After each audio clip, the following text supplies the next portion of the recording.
They may look tough, but underneath they've got hearts of gold. In association with the Salvation Army and local business houses, the bikers have bought and gathered toys for the children of some 350 underprivileged families. Like Father Christmas and his reindeers, they paraded the streets to the harbour foreshore to pool the gifts.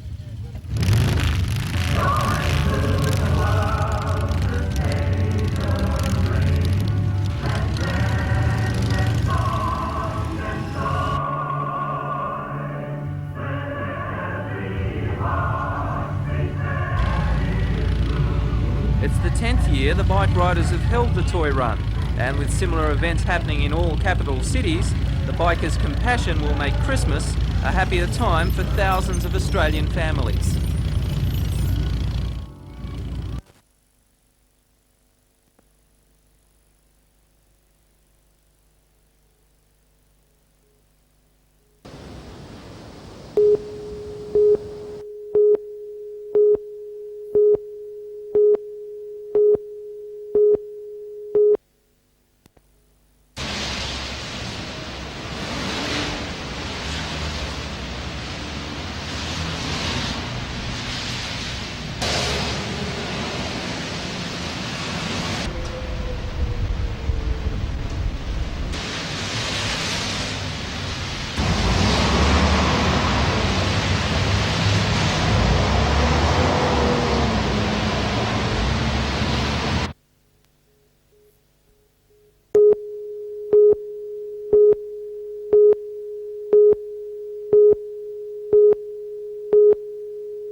They're the fastest racing craft on the water, and the bigger the waves, the greater the fun.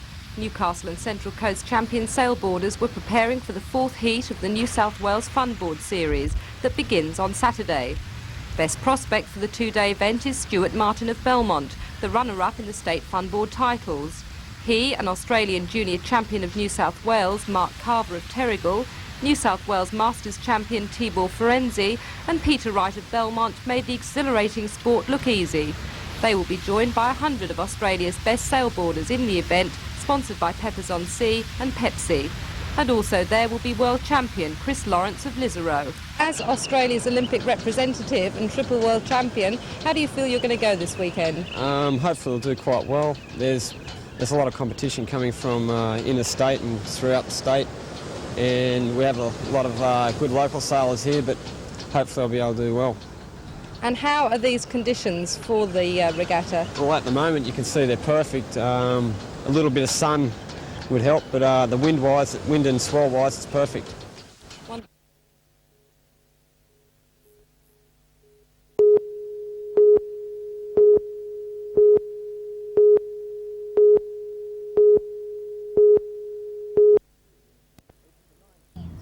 It's the 9th year Wallsend has hosted the Limited Overs Championship.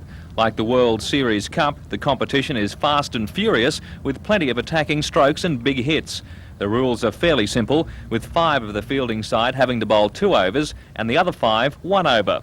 Wides are the scourge of the game, imposing a 4-run penalty plus an extra ball. With only 15 overs to bat, caution is thrown to the wind with each ball regarded as potential runs. In this case, it was the maximum 6. There was also plenty of quick, almost suicidal singles. In some games it was these that meant the difference between winning and losing. Highest score of the competition was 171 by Charlestown in a quarter-final against Cardiff.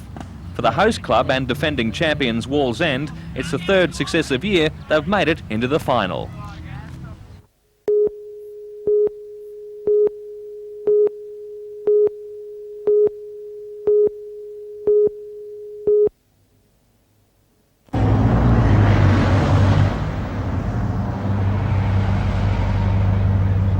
The Honourable Bob Brown, Member for Charlton, Minister for Land Transport and Shipping Sport, Morisset Lioness Club, and a large number of... We thank him for being available from his very busy and responsible ministry.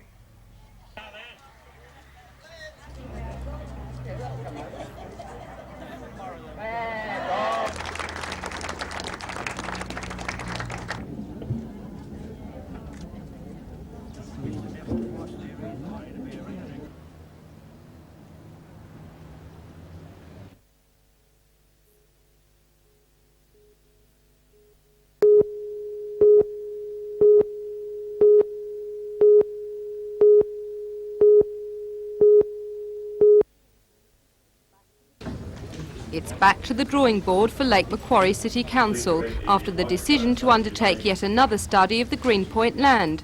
This will be the third to be done within the past 5 years at a cost of probably more than $30,000. The council's aim is to eventually turn the bulk of the site into a lakeside park, but it now looks likely that residential development of some sort will still have to be undertaken to offset the prohibitive cost of the land. Gordon Turnbull, the developer's project manager, said today from Sydney he is confident that in the future there will be some development as well as a public park. He said the developers were not unhappy with the council's responsible decision, but felt another survey was an unnecessarily costly exercise. At last night's council meeting, the land valuation was kept under wraps, and Mr Turnbull said, when the councillors saw the figure, they just shook their heads. They now realise what a costly exercise the acquisition of the land is, and that some form of development will have to take place.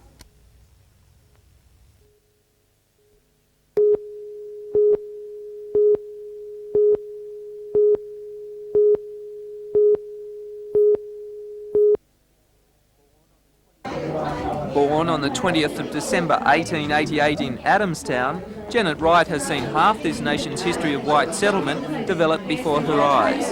Married before the First World War, Mrs Wright had 3 children, all of whom are now in their 70s, worked as a housewife, devoted her life to the church, following the Northern Suburbs football team and the odd game of housey. Helped along in today's celebrations by messages from the Governor-General and Queen, and of course her 3 children, 5 grandchildren and 15 great-grandchildren, Mrs Wright says there is no secret to long life. It's good, clean living. Good, clean living? Yes. And even though she used to enjoy the odd whiskey, her children say she's had a particularly healthy life.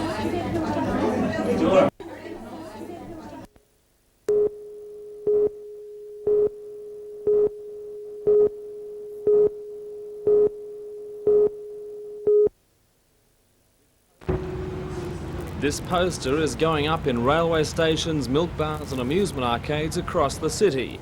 The message is aimed at the thousands of homeless youngsters who pass through the Hunter each year.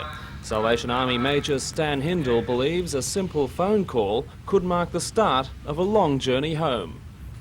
It's a starting point where we can talk to them, invite them up here to the centre, and if they're hungry we can feed them, accommodate them if necessary, and then we'll do something for a reconciliation, or at least start off on that first point of contact. Even that simple first step is often too much for many youngsters on the run from family conflict. We've had situations here where they'll say, well, you talk to mum or dad, you let them know I'm okay, I can't talk to them. Major Hindle says the scheme has been tried in Brisbane and Sydney with encouraging results. He believes many hundreds of homeless youngsters either in the Hunter or just drifting through will see the messages and make a decision to put their lives back on the right track.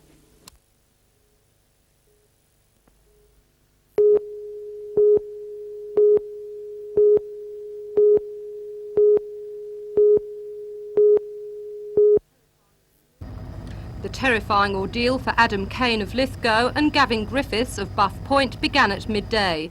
They intended to go spearfishing, but realising the sea was too rough, decided to explore notoriously dangerous rocks around Snapper Point. While climbing an outcrop, a heavy swell at high tide swept both youths into the swirling water. We got swept in, and then we were in there. We tried to swim back, and we couldn't, so we swam into the cave, and then after it tried to calm down, we both had to go try and swim back, we couldn't. Though they both professed to be experienced swimmers, the swell was too strong for them. They tried to seek shelter in a large cave, but the quickly rising water threatened to become a watery grave. Luckily, a bushwalker spotted them and alerted a park ranger, who had rescue services on hand within minutes. The youths were kept calm by John Davis, National Parks manager, who climbed to the base of the rocks. He was quickly joined by police, police rescue squad, ambulance officers, Polair and the local rescue helicopter. Ropes were rigged up from the cliff top, and a police diver swam through swirling waters where he found the youths unhurt on sand at the back of the cave. But more drama was to follow. As the 2 youths swam while holding onto the rope, giant waves smashed them against the rocks. Police struggled to drag them up onto the rock shelf. Even the police diver was thrown against the rocks and lost his footing.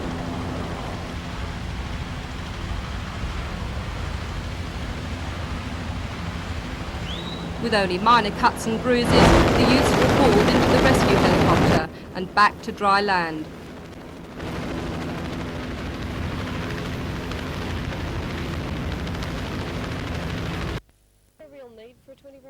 To do it and then respond to the fatalities and tragedies that happen on the road or in other areas or the hospital or up now we have. An invitation race yesterday did more harm than good, with half the fleet suffering damage in the strong 25-knot conditions. Today skippers were putting their vessels back together, hoping there'll be no repeat of those wins for the remainder of the regatta. Out to defend his Australian title is Ian Ward of Sydney. Despite yesterday's problems, he still managed to finish in 6th place. A recent convert from the NS class to Moths is Mark Thorpe, who revelled in yesterday's conditions to win the invitation event. Another who should do well is current world and Australian junior champion 17-year-old Wade Lassich of Sydney. The first race in the 7-heat series was held today. The best 6 results will count towards the championship. Many of the top competitors will not only be out to win the Australian title, but also use the event as a warm-up for the World Championships, which start in New Zealand in less than 2 weeks.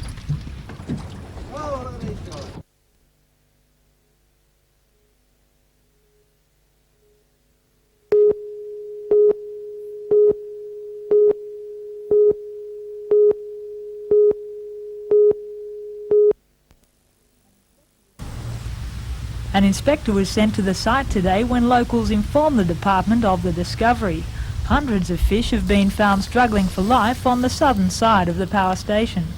An Electricity Commission spokesman said today the power station's pumps were shut down for maintenance inspection. He said water drained from the internal pumps had caused a deoxygenating of the water. He described the masses of dead fish as an inevitable and sad casualty of essential station maintenance, but added that local fishermen had been employed to prevent all distressed fish from entering the lake. The Electricity Commission admitted today it was the first time since the power station opened in 1982 they had carried out such a process. However, the variety of fish dying has local fishermen concerned.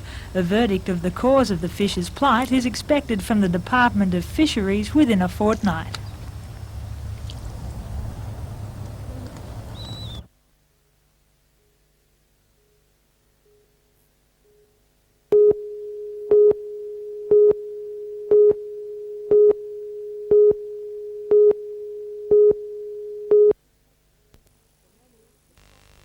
For many, the cost of Christmas runs frighteningly high, not only financially, but also in emotional terms.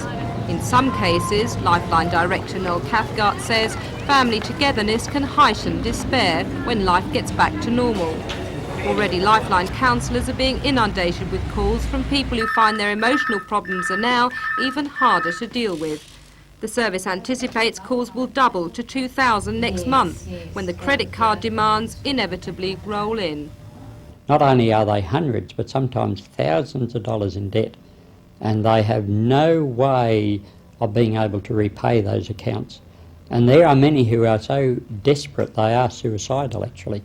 And we have them on the telephones that are threatening to commit suicide because they think that there's no way out. But financial counsellors are on hand to help people make arrangements with their debtors, advise on budgeting, and as a last resort, help them through bankruptcy. For those who feel deserted and unloved once Christmas is over, Lifeline offers face-to-face counselling and an opportunity to increase their self-esteem through special courses. So what we try to do is to help that individual to find themselves, to find their own self-worth, to find their own meaning for life.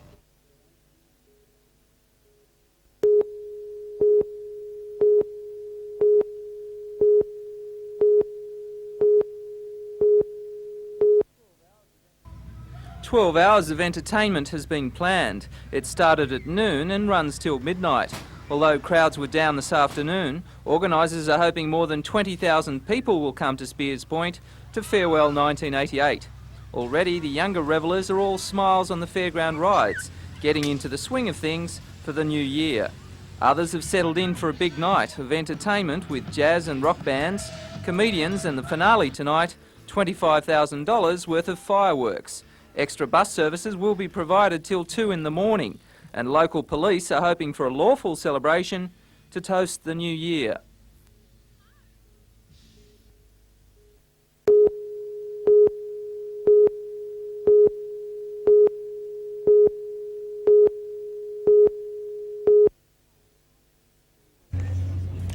As well as high excitement, there were also a few tears as the students said their final goodbyes before boarding the bus for the airport. The US Cultural Exchange trip is the first overseas school holiday for the 20 students of Merriweather High, who are joined by 10 teenagers from Newcastle High School. First stop on the 3-week trip is Los Angeles, where each student stays with a host family. As well as experiencing a different culture firsthand, the students will spend a few days at local schools. Several childhood dreams will be fulfilled when the classmates reunite for excursions to Disneyland, Universal Studios, Beverly Hills, Mexico and a snow-covered Bear City, with a stopover in Hawaii on the way home. Many students worked part-time to help finance the trip, which cost around $2,500. Kylie White, a Merriweather Year 12 student, has been saving up for 6 months and believes the money will be very well spent. I'd like to make a lot of new friendships, learn a bit about American culture and hopefully get closer to my own friends at home.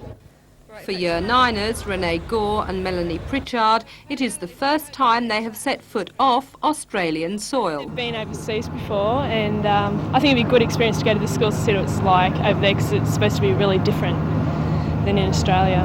Renee, is this a dream come true for you? Yes, it is really, because as Melanie said, she's never been overseas and I'd just like to see the different cultures between here and Australia.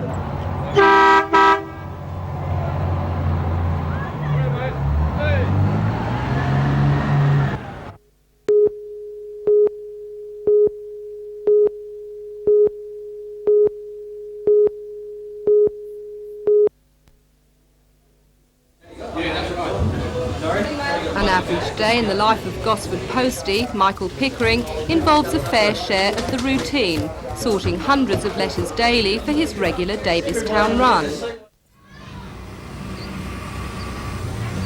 But 33-year-old Michael's 10 years with Australia Post have been anything but routine, with 2 dramatic rescue bids, coincidentally in exactly the same spot on his daily delivery run. And his most recent rescue of 2 elderly women who were fishing from Davistown Wharf has made him not only a local hero, but the most popular postie in town. The women, who live at a Central Coast retirement home, got into difficulties when one dropped her keys into the water and fell in trying to retrieve them. Her friend then tried to save her, but the current was too strong for them until Michael came to the rescue. He feared one may have had a heart attack when he pulled her, nearly unconscious, from the water. I was just riding along a normal day delivering mail. A lady came out and said she thinks there's someone yelling out in the water. So I saw a lady hang onto this pylon here and she started saying something about a friend. I just thought she was tired and just hallucinating sort of thing. Then we saw a friend floating out there and so I thought, well, there's no one else around so I better go out and do something. But thanks to Michael, they both recovered to see in the new year and rewarded the shy hero with a thank you card and a carton of beer. Saving lives seems to come all in the course of duty for the ex-surf lifesaver who rescued 2 fishermen from the same spot nearly 2 years ago. A little boat capsized with 2 pensioners in and one of them got into difficulties so they did more or less the same thing, swim out and pull him in. Of course it was quite odd, someone's out in the water for clothes and a hat on and it dawned on me I must be in trouble.